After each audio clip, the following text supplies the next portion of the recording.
नमस्कार, आप देख रहे हैं आपका अपना चैनल भिवानी हलचल खबरों के संग में मैं हूं मनोज कुमार।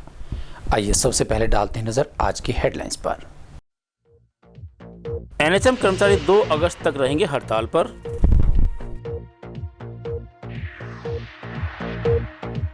व्यापारियों की मांगों को कांग्रेस के घोषणा पत्र में शामिल करवाया जाएगा, कहा अशोक बुआनीवाला ने। महिला सशक्तिकरण को बढ़ावा देने के लिए प्रतियोगिताएं आयोजित, 80 प्रतिभागियों ने लिया हिस्सा। अपनी मांगों को लेकर सड़कों पर उतरे सफाई कर्मचारी, निकाय मंत्री को भेजा ज्ञापन। जिला परिषद चेयरपर्सन व जिला प्रशासन के बीच बनी टकराव की स्थिति, अनीता ने लगाए आरोप। और अब खबरें विस्तार से। नागरिक अस्पताल में एनएचएम स्वास्थ्य कर्मी अपनी मांगों को लेकर हड़ताल पर बैठे हुए हैं। इन्होंने अपनी हड़ताल सीमा 2 अगस्त तक बढ़ा दी है। अस्पताल परिसर में 70 से 80% कर्मचारी एनएचएम के हैं और अधिकतर कार्य भी एनएचएम कर्मचारियों द्वारा ही किए जाते हैं, जिसमें डिलीवरी, टीकाकरण, एम्बुलेंस सेवाएं शामिल हैं। हड़ताल के कारण यह सब सेवाएं प्रभावित हो रही हैं। एनएचएम कर्मचारी साझा मोर्चा की सदस्य मोहिनी शर्मा ने बताया कि एनएचएम कर्मचारी पिछले 15 से 20 सालों से कार्यरत हैं, लेकिन सरकार द्वारा उनको पक्के कर्मचारी का दर्जा नहीं दिया गया है। सरकार द्वारा पहले भी कई बार आश्वासन दिए गए हैं, लेकिन एक भी मांग पूरी नहीं की गई। उन्होंने कहा कि सरकार से एकमात्र मांग यही है कि पक्के कर्मचारी का दर्जा दिया जाए, वरना वे अनिश्चितकालीन हड़ताल पर बैठने पर मजबूर हो जाएंगे। हड़ताल की वजह से अस्पताल परिसर की व्यवस्था चरमरा गई है। मरीज व उनके परिजन इधर उधर भटकते नजर आए। जो कार्य एनएचएम कर्मचारी करते थे वह कार्य प्रशिक्षुओं द्वारा करवाए जा रहे हैं, जो सुचारू रूप से करने में सक्षम नहीं है। हम एनएचएम कर्मचारी सारे इकट्ठे हुए हैं। हमारी सरकार ने आज तक कोई भी मांगे पूरी नहीं की है। 2021 में ये बोला था कि 7वां पे कमीशन लगा देंगे, वो भी नहीं हुआ। ना हमारा 4200 पे ग्रेड लगा। हमारे में कुछ बहन जी ऐसी भी है जो 15 साल से, 10 साल से, 7 साल से, 5 साल से, 20 साल से, जिनकी अभी रिटायरमेंट होने को आ रही है। ऐसी मतलब सारी हमारी सीनियर है, लेकिन उनका आज तक ना तो पक्का किया गया, ना 4200 पे ग्रेड किया गया, ना 7th पे कमीशन लागू किया गया।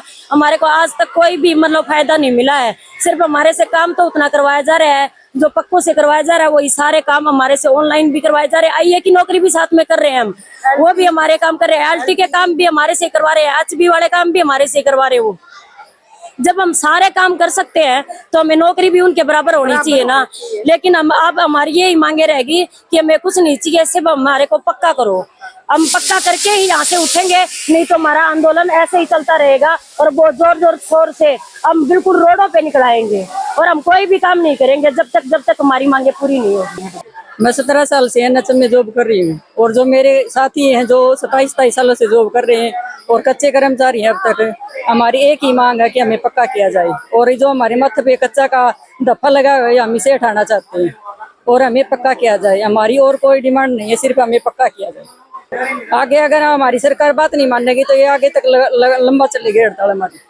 राष्ट्रीय जन उद्योग व्यापार संगठन द्वारा आयोजित पत्रकार वार्ता को संबोधित करते हुए संगठन के कार्यकारी प्रधान अशोक बुआनीवाला ने कहा कि कांग्रेस शासन में व्यापार व उद्योगों को बढ़ावा देने के लिए बहुत सुविधा व छूट दी गई थी, लेकिन भाजपा ने व्यापारियों पर अनाप शनाप शर्तें ठोक कर व्यापार करना मुश्किल कर दिया है।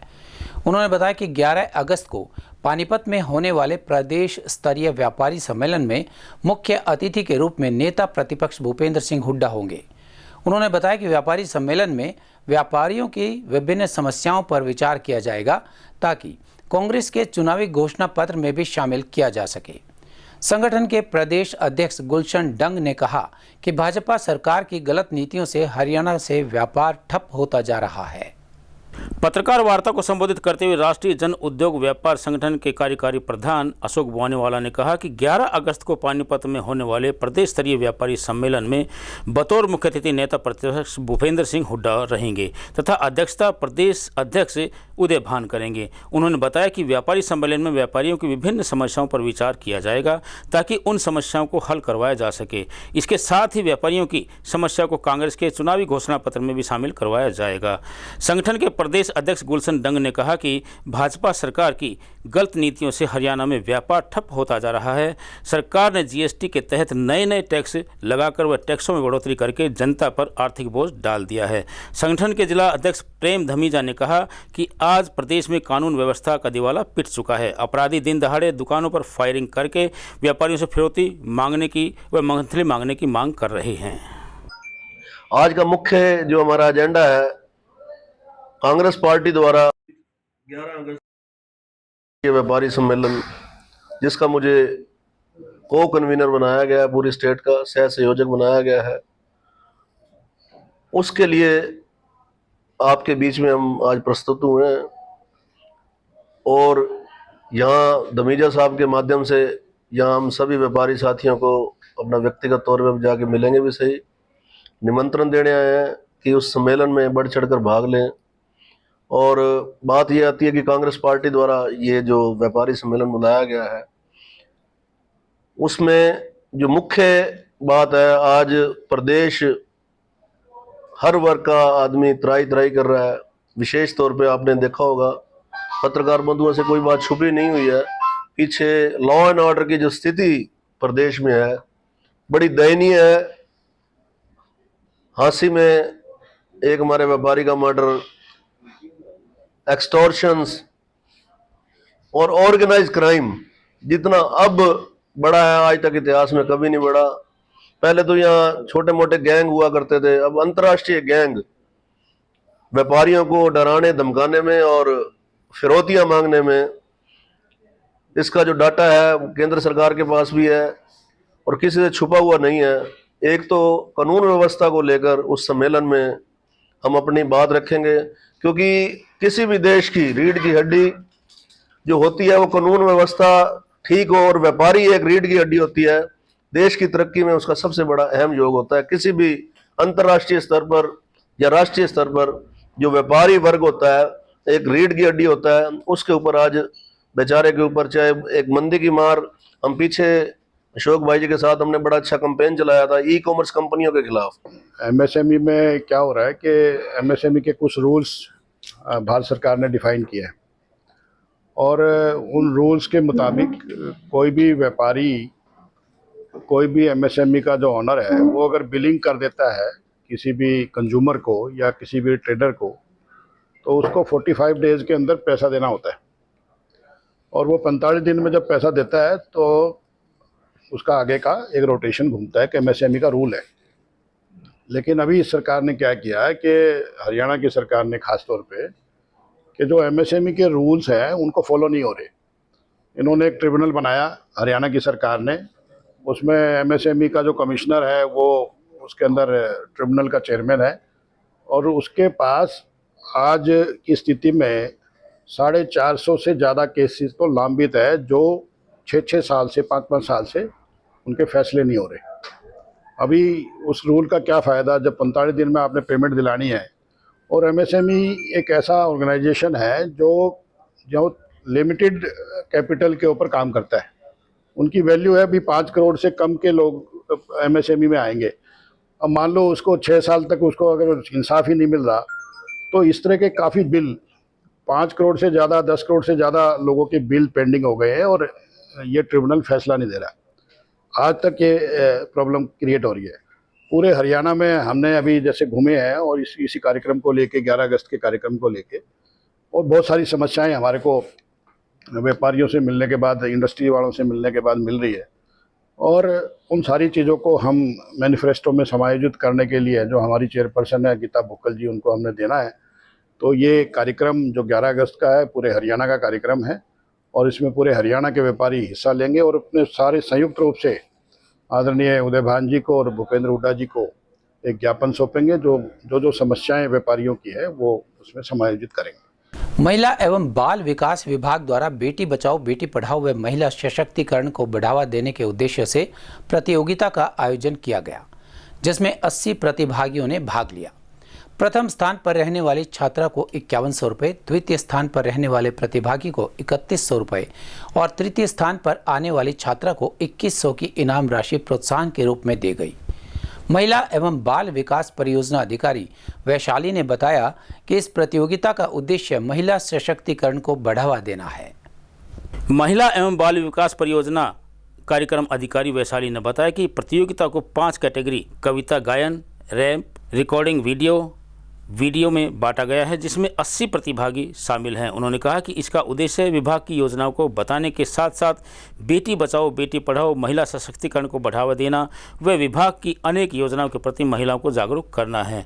उन्होंने बताया कि विजेता छात्राओं को इनामी राशि के साथ सर्टिफिकेट्स भी दिए जाएंगे। महिलाओं की मजबूती के लिए विभाग द्वारा अनेक कदम उठाए जा रहे हैं। इस अवसर पर प्रतियोगिता में हिस्सा लेने वाली छात्राओं ने कहा कि इस तरह की प्रतियोगिताओं से उन्हें बहुत कुछ सीखने को मिलता है तथा हुनर दिखाने का मौका भी मिलता है। जो हमारा डिपार्टमेंट है उसकी तरफ से यहाँ पे प्रतियोगिताओं का आयोजन किया गया है जो बेटी बचाओ बेटी पढ़ाओ कैटेगरी के अंतर्गत है। इसके अंदर हमने 5 कैटेगरीज रखी हुई हैं विभाग द्वारा, जिसमें कि सॉन्ग है, वीडियोस हैं, रैप है, रिकॉर्डेड वीडियोस, पोएम्स हैं।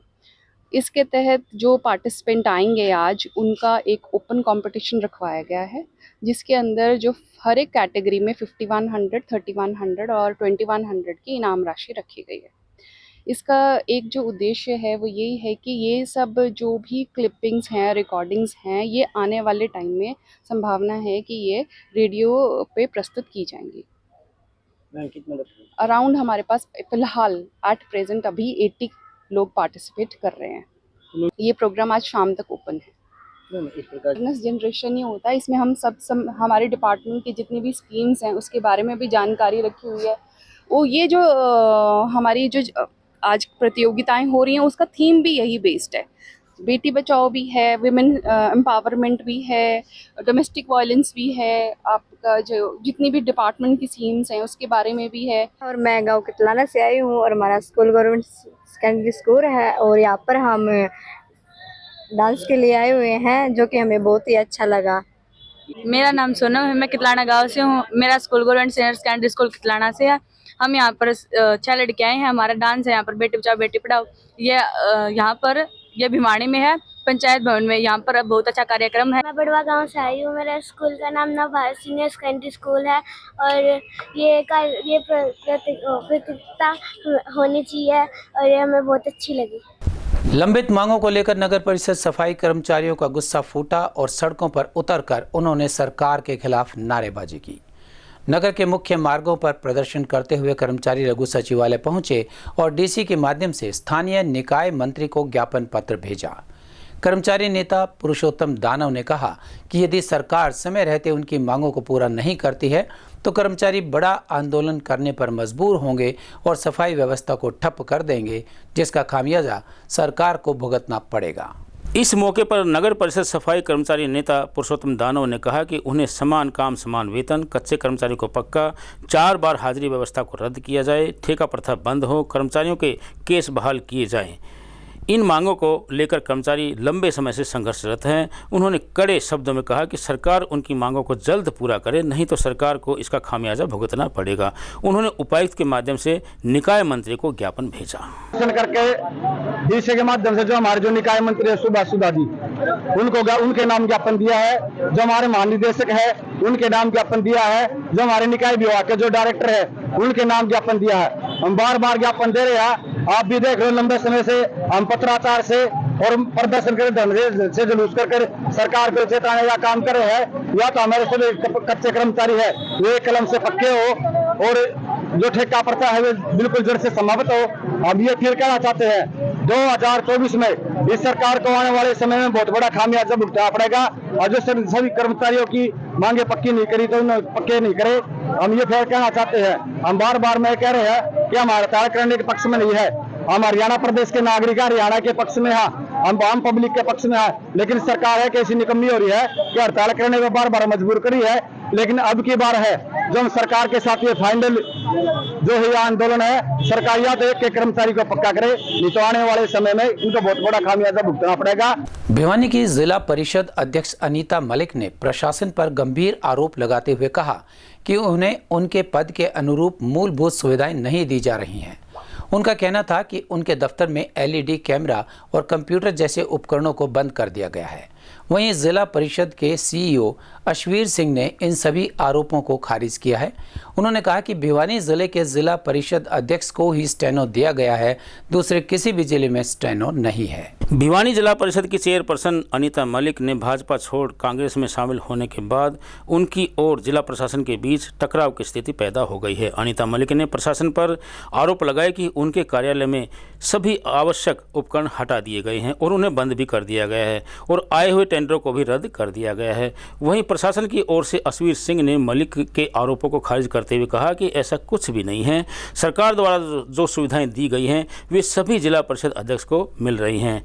उन्होंने कहा कि किसी भी जिला परिषद में स्टेनो नहीं है, लेकिन भिवानी जिले के जिला परिषद अध्यक्ष को एक स्टेनो भी दिया गया है। शुक्रवार को भी आए थे ऑफिस में, उस टाइम पर भी सीओ साहब के पास फोन कराया गया पर वो ऑफिस नहीं आए। मैं खुद DRDA DC ऑफिस जहाँ पे है वहाँ पहुंची तो वहाँ बैठे हुए थे। मेरे को सीधा सीधा ये जवाब दिया गया कि मैं अभी आया हूँ। मैं कहा अभी यहाँ आए हो तो वहाँ भी आ सकते थे जिला परिषद ऑफिस में, पर वो यहाँ नहीं आए। उसके बाद 2 दिन की छुट्टी थी, शनिवार और संडे, तो आज मंडे है, आज हम पहुंचे हैं तो सीओ साहब का और स्टाफ का कोई पता नहीं कि वो कहाँ पे हैं। हमने लेटर निकलवाए। 15 तारीख की जो मीटिंग थी सभी को पता है कि भाई 15 तारीख में न सारे पार्षद पूरे जिले के पहुंचे हुए थे, पर अधिकारियों का कोई पता नहीं था। उसके बाद हमने अब भाई आगे वाली मीटिंग रखे, इसका रीजन बताएं कि भाई अधिकारी क्यों नहीं पहुंचे। तो हमें एक नया रजिस्टर दिया गया है लेटर निकालने के कि आपके डिस्पैच नंबर इसमें होंगे, नए वाले में, जिसमें पहले जो जिला परिषद का रजिस्टर था वो बिल्कुल खाली पड़ा है। आज ये नया रजिस्टर पकड़ाया गया है। क्यों? ये नई कोई भी टाइप वाला नहीं है, यहाँ पे कोई टाइप करने वाला नहीं है। ये देखो आप, नया पकड़ाया गया है। ये छुट्टी की एप्लीकेशन देके गए हैं जो स्टाफ के छुट्टे हैं, और यहाँ जो अटेंडेंस रजिस्टर है उसमें अटेंडेंस लगा रखी है, आप देख सकते हो। इब 5-4 दिन पहले जिला परिषद ऑफिस में पानी के टैंकर आए हुए थे, वो भी सारे यहाँ से वापस रखे भाई जिले का विकास ना हो। ये सीओ साहब और जो यहाँ के सांसद हैं और विधायिका है, ट्रैक्टर भी थे 28, उनके भी टेंडर लग चुके थे, वो छूट चुके थे। बगैर चेयरमैन के सूचित करे बगैर उन्होंने वो कैंसिल कर दिए। अगर कैंसिल छूटे टेंडर के द्वारा अगले ने छुटवा रखे थे तो रीजन बताओ किस तरह कैंसिल करे। कोई वो नहीं था, किसी तीसरे आदमी ने जिस तरह आप आए हुए हो मैं सस्ते दे दूंगा, इनने उसको बोलने से ही कैंसिल कर दिए और उसको दिए ही नहीं। कल को और 8 करोड़ की लाइट थी, उनके भी टेंडर छूटे चुके थे। इनने नहीं मतलब है कोई भी कि भाई जिले का विकास हो, उनके भी हमें बार बार पूछने लग रहे। हाँ, कुछ नहीं बताया जा रहा है। यहाँ ऑफिस में पता कर सको हो, ये अधिकारी और ये पब्लिक के पैसे की सैलरी लेते हैं, और जो ये लाइटों का है या ट्रैक्टरों का है, टैंकरों का, जो भी सरकार की तरफ से काम करवाए जावे हैं, ये अधिकारी और सांसद और विधायिका के निजी कोष से नहीं होते। ये पब्लिक का पैसा जाता है और ये पब्लिक के बीच में इस पैसे को जो लोगों की डिमांड है उनके काम नहीं करने देना चाह रहे। कोई सुविधा उनको नहीं दी गई है। जो भी सरकार द्वारा उनको सुविधा दी गई है वो सारी उपलब्ध करवाई गई है। उनको एक स्पेशल एक स्टेनो दिया हुआ है जो कि किसी भी जिला परिषद में नहीं मिलेगा।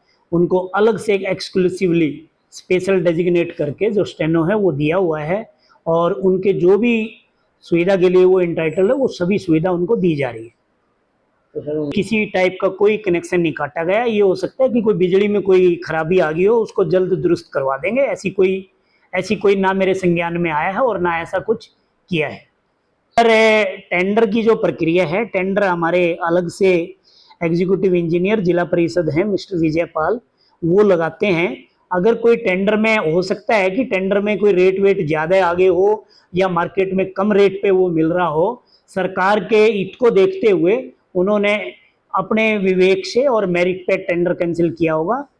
अगर फिर भी ऐसा कुछ है उसको एक बार देख लेंगे, अगर उसमें कोई है, नहीं तो रीटेंडर लगा के उनका काम जल्दी करवाएंगे। और अब एक खबर चलते चलते, इस समय अंतर्राष्ट्रीय राजनीति एक ऐसी मुहाने पर है जो विश्व में धर्म और राजनीति के गठजोड़ को दृढ़ता से मान्यता देती हुई दिखाई दे रही है।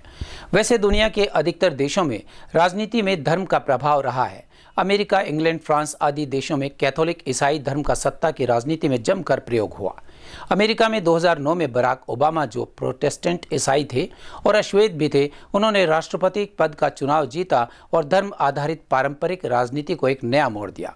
अब फिर अमेरिका में राष्ट्रीयता को आगे रखकर सत्ता प्राप्ति के लिए अमेरिका के राष्ट्रपति चुनाव में रिपब्लिकन पार्टी के उम्मीदवार डोनाल्ड ट्रंप ने धर्म का राजनीति में सहारा लेने के लिए सारी हदें पार कर दी हैं।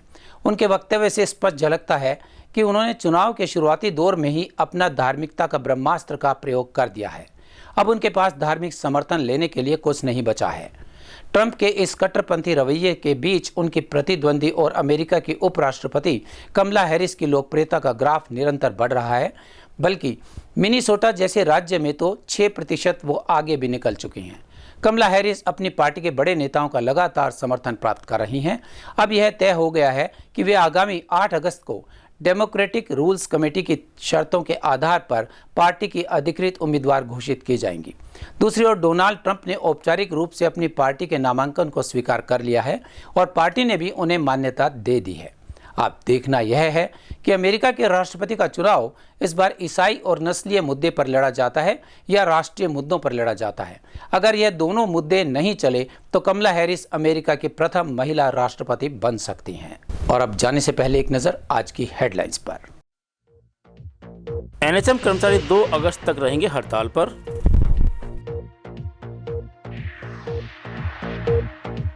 व्यापारियों की मांगों को कांग्रेस के घोषणा पत्र में शामिल करवाया जाएगा, कहा अशोक बुवानीवाला ने।